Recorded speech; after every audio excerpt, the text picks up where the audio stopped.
यम यमराज की दिशा पाठ का सारांश देखें। यमराज की दिशा नामक कविता में चारों ओर फैलती विनाशकारी और शोषक शक्तियों की ओर संकेत किया गया है। कवि की माँ कवि को बताया करती थी कि वह ईश्वर से बातचीत करती रही है। ईश्वर ने माँ को बताया था कि दक्षिण दिशा में पैर करके सोने से यमराज क्रुद्ध होते हैं, अतः उस तरफ पैर फैलाकर नहीं सोना चाहिए। कवि ने ऐसा ही किया। उसे इस बात का यह लाभ हो गया कि उसे दक्षिण दिशा की पहचान हो गई, क्योंकि उस समय वह अबोध बालक था और उसे दिशाओं की पहचान भली भांति नहीं हो पाई थी। वह चाहता था कि दक्षिण दिशा के अंतिम छोर पर पहुंचकर उसका किनका यमराज का घर देख लें, परंतु यह संभव न हो सका। परंतु आज उसे ऐसा लगता है कि सब दिशाएं दक्षिण हो गई हैं। वह जिधर भी पैर फैलाता है उधर जलती आंखों वाले, मतलब लाल लाल आंखें किए हुए यमराज दिखाई देते हैं। शायद अब माँ का जमाना नहीं रहा। माँ के जमाने में तो यमराज एक ही थे और वे दक्षिण दिशा में रहते थे, लेकिन आज के जमाने में यमराज सभी दिशाओं में रहते हैं। मानो सभी दिशाएं दक्षिण दिशा हो चुकी है। धन्यवाद। उसका अंतिम छोर नहीं होता, लेकिन माँ ने कहा जहाँ दिशाएं अंत करती है वहीं पर यमराज का अस्थाई निवास स्थान होता है। वहीं पर उसका एलिशान महल होता है, जिस महल में यमराज रहता है। तो यमराज का घर देख लेता।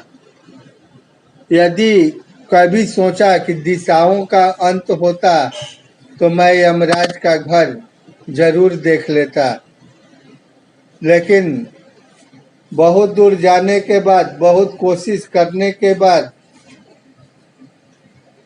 अंततः वह थक करके आ जाता है और उसके मन में ये विश्वास होता है कि दिशाओं का अंत नहीं होता। जब मुझे दिशाओं का अंत मालूम नहीं होगा, कहाँ अंत होता है, तो मैं यमराज का घर पाने में असफल रहूंगा।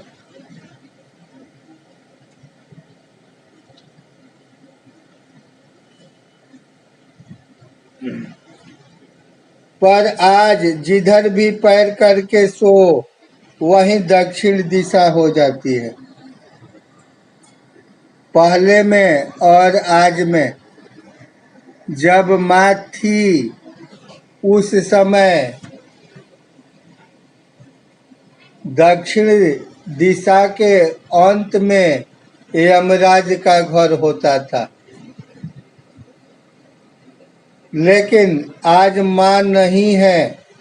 पर आज जिधर भी पैर करके सो वहीं दक्षिण दिशा हो जाती है।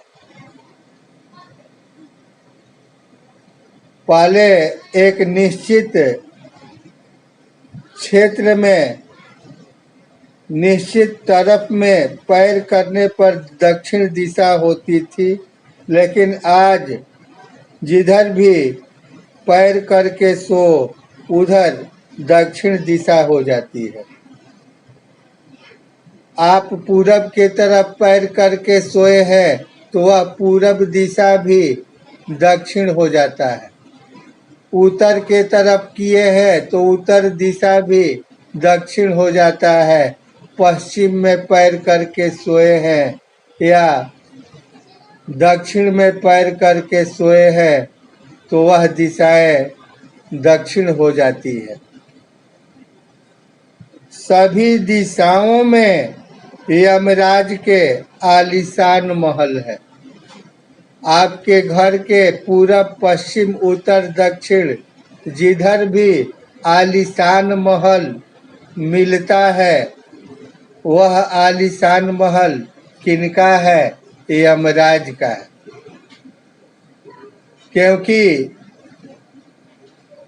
आप का महल, आप साधारण से घर में रहते हैं, झोपड़ी में रहते हैं और आपके बगल में, आपके इर्द गिर्द आलीशान महल में लोग रहते हैं।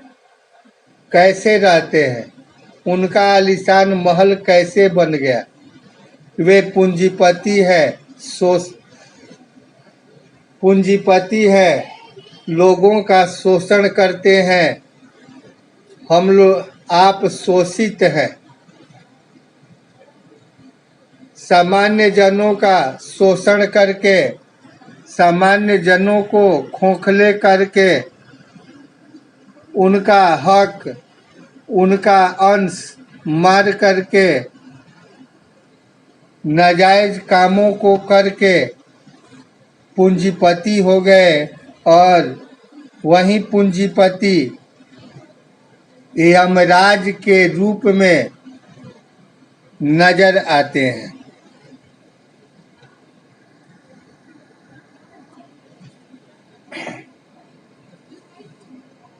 हाँ, और वे सभी में एक साथ अपनी दहकती आंखों सहित विराजते हैं।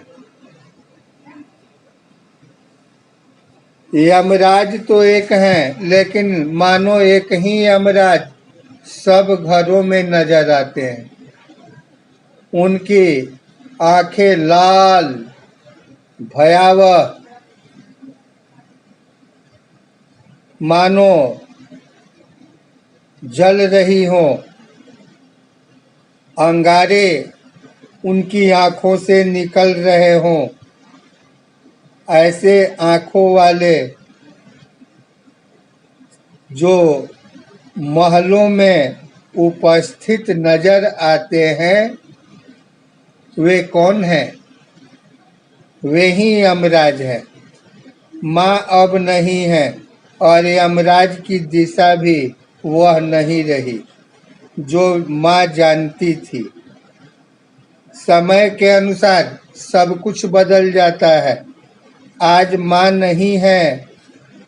माँ के समय में यमराज का एक निश्चित दिशा था, लेकिन जब इस माँ इस दुनिया में नहीं है, इस कलयुग में यमराज की दिशा यानी सभी दिशा दक्षिण दिशा बन गई है। क्योंकि चाहे जिस दिशा में पैर करके सोए, उस दिशा में यदि आलीशान महल नजर आता है तो वह आलीशान महल किनका है? तो यमराज का है।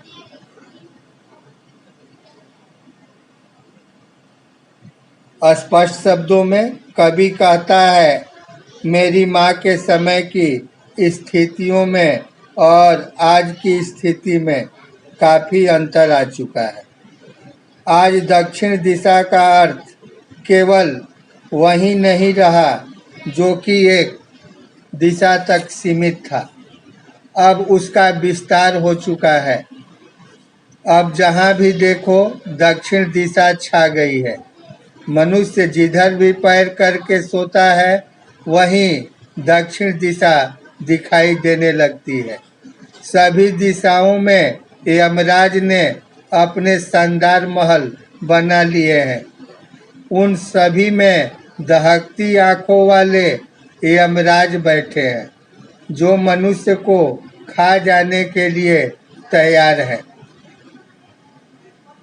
अब मेरी माँ नहीं रही, उसी के साथ दक्षिण दिशा का अर्थ विस्तार भी वहीं नहीं रहा।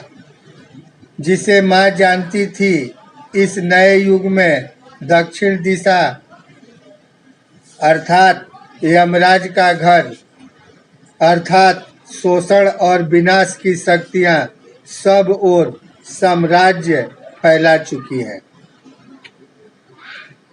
कहने का तात्पर्य यह है कि पहले पूंजीवादी व्यवस्था या दक्षिणपंथी विचारधारा का खतरा केवल कुछ ही क्षेत्रों तक सीमित था। आज उसका प्रभाव सब ओर फैल चुका है। मनुष्य जिस भी दिशा में बढ़ता है वहीं शोषण की शक्तियां उसे निगलने लगती है। वे शक्तियां आज बहुत प्रभावशाली हो चुकी है। पूंजीपति शोषक अंगारे जैसी आंखों से आम मनुष्य को समाप्त कर देना चाहते हैं। सचमुच शोषण व्यवस्था का विस्तार माँ के जमाने से बहुत अधिक हो चुका है। अब इस पाठ के प्रश्नोत्तर पर ध्यान देंगे। यमराज की दिशा पाठ के प्रश्नोत्तर। पहला प्रश्न है, कवि को दक्षिण दिशा पहचानने में कभी मुश्किल क्यों नहीं हुई? माँ के बार बार समझाने अर्थात बचपन से मिले गहरे संस्कारों के कारण कवि को दक्षिण दिशा पहचानने में कभी मुश्किल नहीं हुई। दूसरा प्रश्न है, कवि ने ऐसा क्यों कहा कि दक्षिण को लांघ लेना संभव नहीं था? उत्तर इस प्रकार है दूसरा प्रश्न का, दक्षिण दिशा का कोई और छोर नहीं है, वह अनंत है, इसलिए उसे लांघ लेना संभव नहीं था। कहने का तात्पर्य यह है कि शोषण व्यवस्था का कोई निश्चित स्वरूप नहीं होता।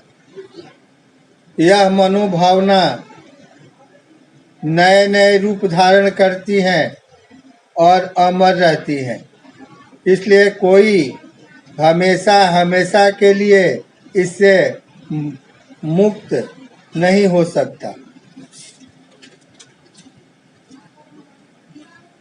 तीसरा प्रश्न है, कवि के अनुसार आज हर दिशा दक्षिण दिशा क्यों हो गई है? कवि के अनुसार दक्षिण दिशा दक्षिणपंथी विचारधारा। दक्षिणपंथी क्या है? दक्षिण के पंथ में दक्षिण दिशा में रहने वाले लोग ऐसा मानना है कि बड़ी ही क्रूर होते हैं, बड़ी ही निर्दयी होते हैं, शोषक होते हैं, अत्याचारी होते हैं। वे आदमी होते हुए भी आदमी को निगल जाना चाहते हैं, खा जाना चाहते हैं। इसलिए दक्षिणपंथी विचारधारा को अच्छा नहीं माना गया है। ऐसे पंथ में कौन आते हैं? पूंजीवादी, शोषण करने वाले, शक्तिशाली लोग ऐसे पंथ में आते हैं। तो कवि के अनुसार तीसरा प्रश्न का आंसर है, दक्षिण दिशा दक्षिणपंथी विचारधारा या पूंजीवादी विचारधारा की प्रतीक है। यह विचारधारा पूंजीवादियों और शोषकों को बढ़ावा देती है। कवि को आज की स्थितियां देखकर लगता है कि आज सब ओर पूंजीवादी शोषकों का बोलबाला हो गया है। जहां भी देखें वहीं आम मनुष्य का शोषण हो रहा है। चौथा प्रश्न भाव स्पष्ट करना है। सभी दिशाओं में यमराज के आलीशान महल हैं और वे सभी में एक साथ अपनी दहकती आंखों सहित बिराजते हैं। आंसर इस प्रकार है। कवि कहता है कि शोषण करने वाले यमराज की भांति क्रूर है। वे सर्वत्र ठाट बाट से निवास करते हैं। सब जगह उनका एक सा हाल है। वे क्रोध, घृणा और क्रूरता से भरे हुए हैं। आज ऐसे लोगों की कमी नहीं है। आज ऐसे लोगों को देखें तो क्रोधी व्यक्ति, घृणा करने वाले व्यक्ति, ईर्ष्यालु व्यक्ति, क्रूर व्यक्ति, ऐसे दुष्ट व्यक्तियों की कमी नहीं है। ऐसे दुष्ट लोगों से संसार भरा हुआ है। वे सबके साथ कठोरता से पेश आते हैं। दया नाम की चीज उनमें नहीं है। वे कौन हैं? वे सचमुच यमराज हैं। और आज अपने दाएं बाएं आगे पीछे जिधर भी देखें ऐसे आलीशान महल वाले कौन हैं? यमराज हैं। और जिस दिशा में आप आलीशान महल देखते हैं वह दक्षिण दिशा है, वह यमराज की दिशा है। आज यमराजों की कमी नहीं है। पहले तो एक ही यमराज थे। आज हमारे दाएं बाएं आगे पीछे मतलब चारों तरफ यमराज है। धन्य है ये दुनिया। धन्यवाद। सर, यूट्यूब के विश्व भारती चैनल में क्लास 9th के बच्चों का हार्दिक अभिनंदन है। अभी मैं पद्य भाग से पाठ 16 यमराज की दिशा, जिनके कवि हैं चंद्रकांत देवताले। सर्वप्रथम कवि परिचय थोड़ा मैं दे देना चाहता हूँ। कवि परिचय इस प्रकार है। चंद्रकांत देवताले हिंदी कविता में एक जाना माना नाम है।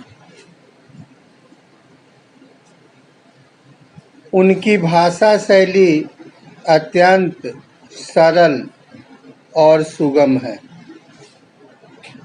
उनकी काव्य रचना पद्य होते हुए भी, कविता होते हुए भी गद्यात्मक है। कविता बनाने के लिए उन्हें वाक्य रचना को वक्र करने की भी जरूरत अनुभव नहीं होती। वे सरल सीधी बात को सरल सीधी शैली में कह देते हैं। रुक रुक कर कहना, शब्दों पर जोर देकर उन्हें गहरे अर्थ को व्यंजित करना उनकी काव्य की महत्वपूर्ण विशेषता है। अब मैं शीर्षक पर चला आ रहा हूँ। शीर्षक है यमराज की दिशा। जैसा कि हम लोग जानते हैं, जब लोगों की आयु पूरी हो जाती है तो लोग अपनी आयु पूरी करके यमराज के घर जाते हैं। यमराज की दिशा में पैर रखना या यमराज की दिशा में पैर रखकर सोना ये अच्छी बात नहीं है। जैसा कि कभी की माँ का ये निर्देश है कि जब भी सो यमराज की दिशा में पैर मत करो। क्यों? इससे यमराज क्रोधित हो जाते हैं और जिनकी आयु पूरी नहीं होती है उनकी आयु बीच में ही मानो पूरी हो गई हो, यमराज क्रोधित होकर उनके प्राण लेने के लिए आ जाते हैं। ऐसा मानना है किनका? कवि की माँ का, कि दक्षिण के तरफ पैर करके सोने में मृत्यु का, प्राण जाने का संशय हमेशा बना रहता है। इसलिए माँ के निर्देशानुसार सतर्कता की बात यह है कि हम लोग कदापि दक्षिण दिशा में पैर करके न सोएं। इससे आयु क्षीण होती है और प्राण जाने का भी भय हमेशा बना रहता है। कविता पर मैं चला रहा हूँ, कविता को देखेंगे। माँ की ईश्वर से मुलाकात हुई या नहीं? कवि कहता है कि मेरी माँ की मुलाकात ईश्वर से हुई है या नहीं हुई है, मैं कभी ऐसा देखा नहीं हूँ। लेकिन माँ की बातों पर विश्वास करता हूँ कि हो सकता है कि माँ ईश्वर का दर्शन करती होंगी। कहना मुश्किल है, कभी ये ठीक से जानता नहीं कि मेरी माँ की ईश्वर से भेंट हुई थी या नहीं।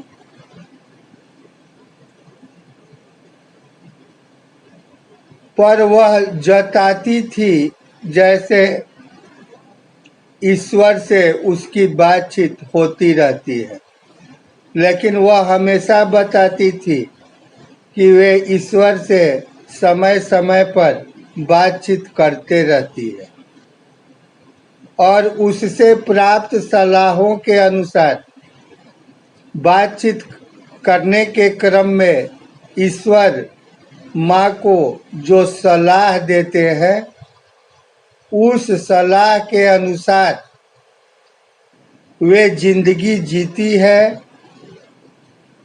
जिंदगी जीने और दुख बर्दाश्त करने के रास्ते खोज लेती है।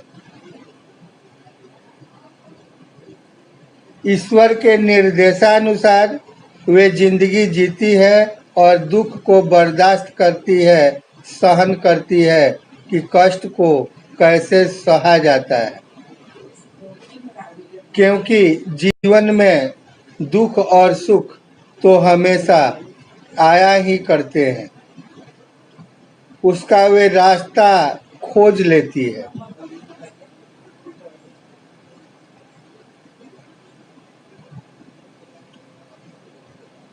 कहने का मतलब उन सलाहों पर चलकर वह जिंदगी जीने के तरीके सीख लेती है और दुखों को सहन करने के मार्ग भी खोज लेती है।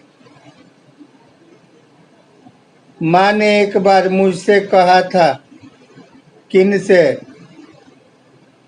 कवि की माँ ने एक बार कवि से कहा था कि दक्षिण की तरफ पैर करके मत सोना।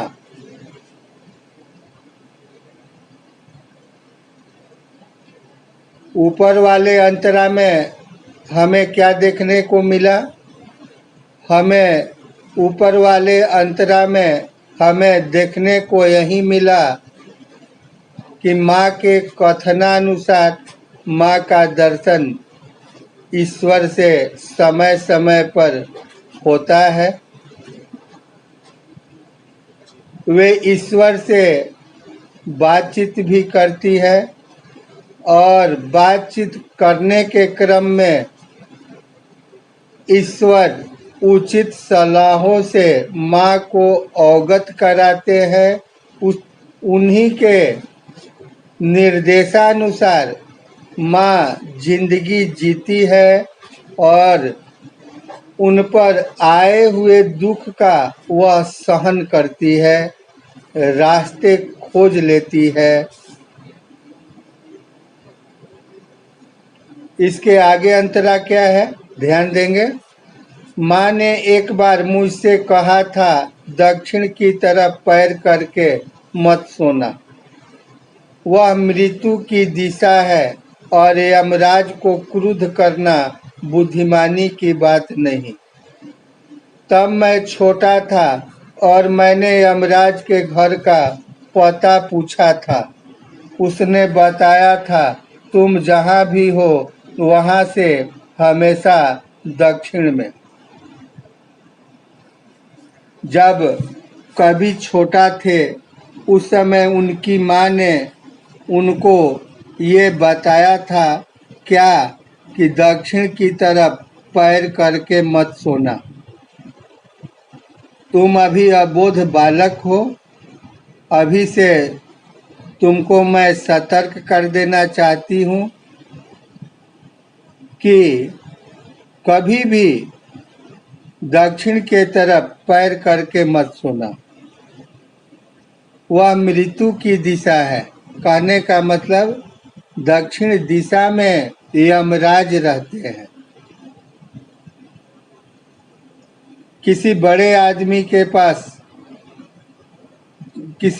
आदमी के सामने पैर कर देना ये अनुचित होता है और यमराज तो हमेशा क्रोधित मिजाज के हैं।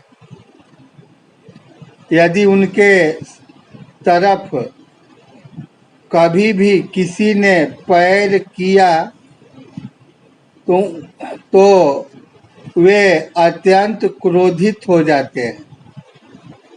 ये हमारी बुद्धिमानी नहीं, ये हमारी नासमझी है।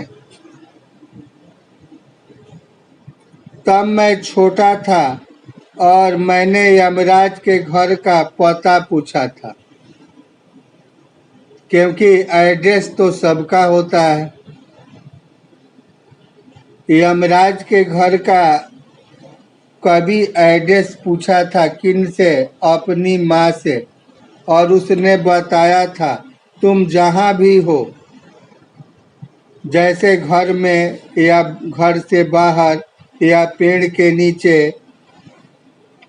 या अपने दरवाजे पर, खुले स्थान पर, जहाँ भी तुम हो वहाँ से हमेशा दक्षिण के तरफ में यमराज का घर है। यमराज का घर कोई दूर नहीं है।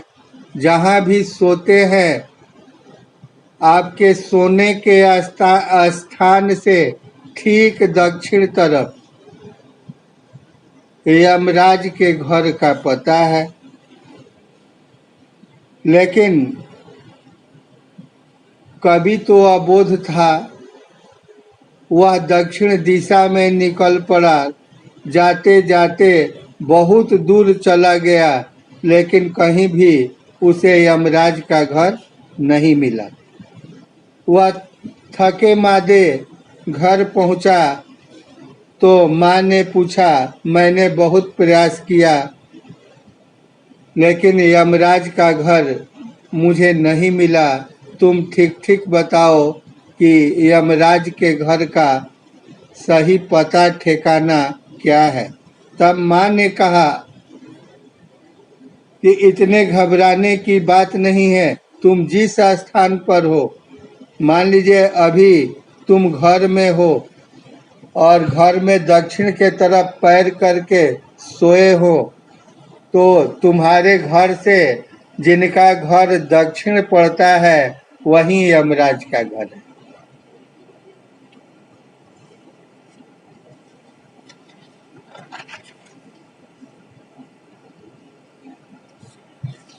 स्पष्ट शब्दों में देखें, कवि की माँ ने एक बार कवि को चेतावनी देते हुए कहा था, बेटा कभी भी दक्षिण दिशा में पैर करके मत सोना, वह मृत्यु की दिशा है, इससे यमराज को क्रोध आ जाता है, अतः दक्षिण की तरफ पैर करके मत सोना।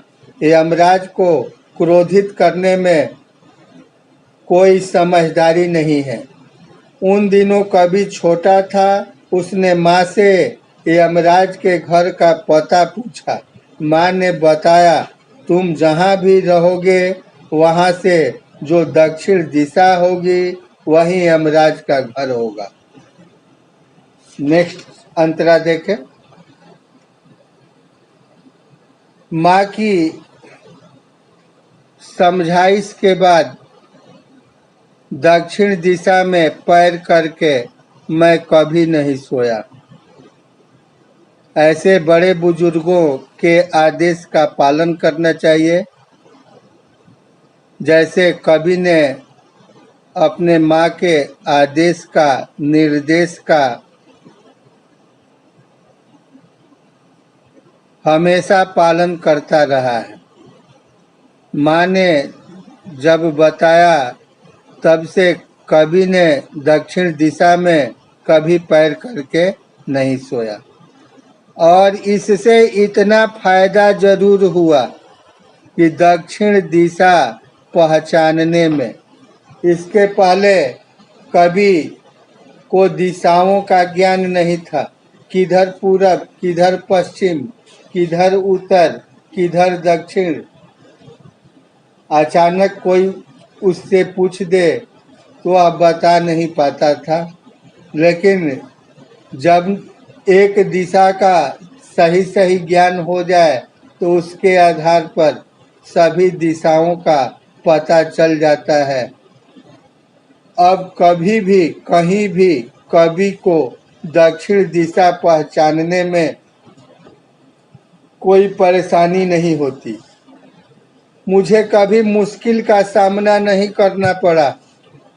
मैं दक्षिण में दूर दूर तक गया, बहुत दूर गया। मुझे हमेशा माँ याद आई।